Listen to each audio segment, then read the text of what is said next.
There are several ways to decorate your aquarium tank. You can use artificial decorations, wood, plants, or rocks and stones. You can also use a combination of all of these items. In this video I will summarize the different types of rocks and stones that we can use in aquascaping. I will be trying to cover all the different types of rocks and stones, but in case I miss anything then please let me know in the comments. Enjoy!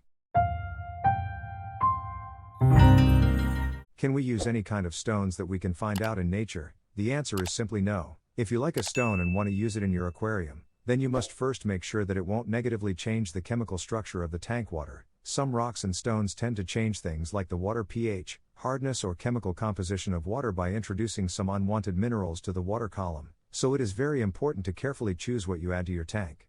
In order to do this then, you can get your rocks or stones from a fish store which will sell you those that can be added to the tank. You can pick a stone from the local environment, but you need to know its name and accordingly search whether it can be added to the tank or not.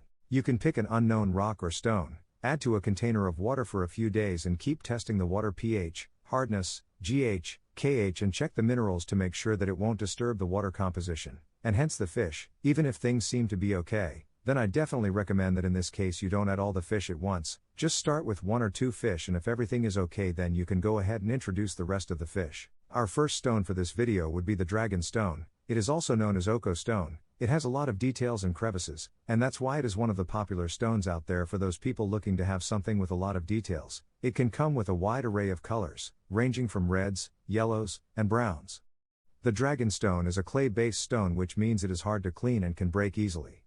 For the cleanup make sure to rinse several times and I found that using a clean toothbrush would be very useful to clean the holes and crevices. While doing the cleanup just be gentle as it tends to break easily, and although this might be an issue but it also a benefit to be able to cut down whatever pieces you need, you can even break them with your bare hands. The Dragon Stone doesn't have a negative impact on the water composition, but it can introduce some clay to the water column if not cleaned thoroughly.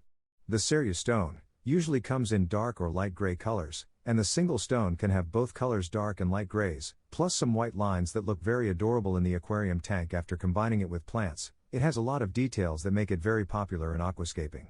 Cleaning and rinsing this stone is required as well, and it can increase the water pH and hardness a bit, so if you intend to keep fish which require lower pH and hardness, then you need to keep an eye on these two parameters.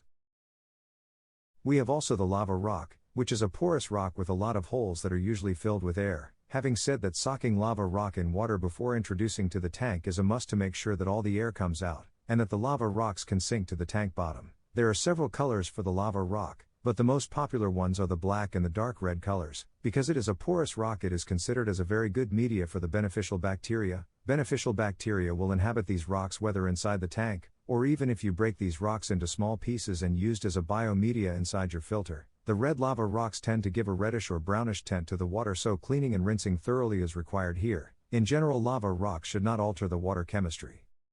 There is also the Manten Stone. This stone has rugged edges and unique textures and colors, which make it very good for aquascaping. Many aquascapers use it to create a mountain-like structure, or in the Iwagami aquascape style, it needs to be cleaned and rinsed as well, but it won't need a huge effort compared to the Dragon Stone, and it should not alter the water chemistry.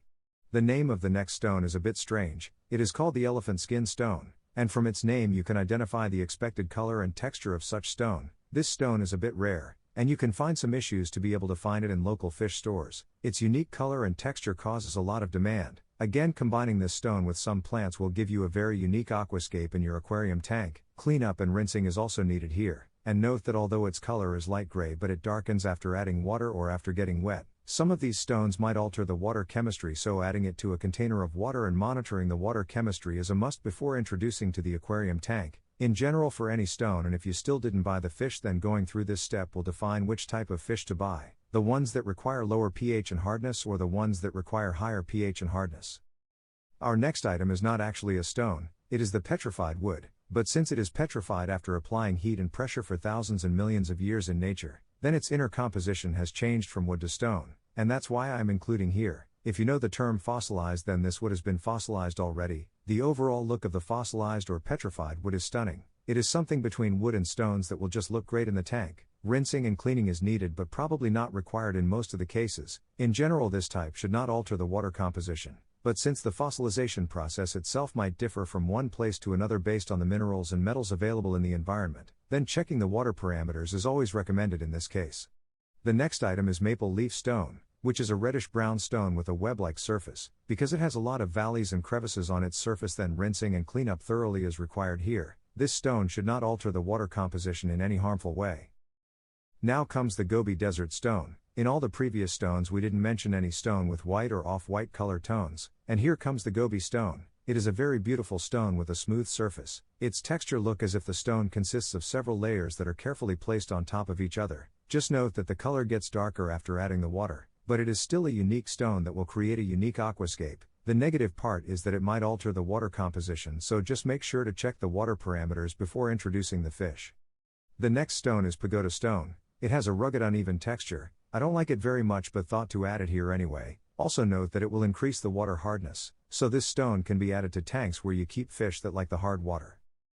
The Hakkai Stone is mostly dark bluish-green in color, and its surface is a bit smooth compared to a lot of the other stones. Natural erosion causes the surface to be not fully smooth, but it will contain some partial surface holes that are not deep, so its cleanup should be very easy. The stone itself is heavy, so take care while adding to the tank. The positive side here is that it won't change the water parameters.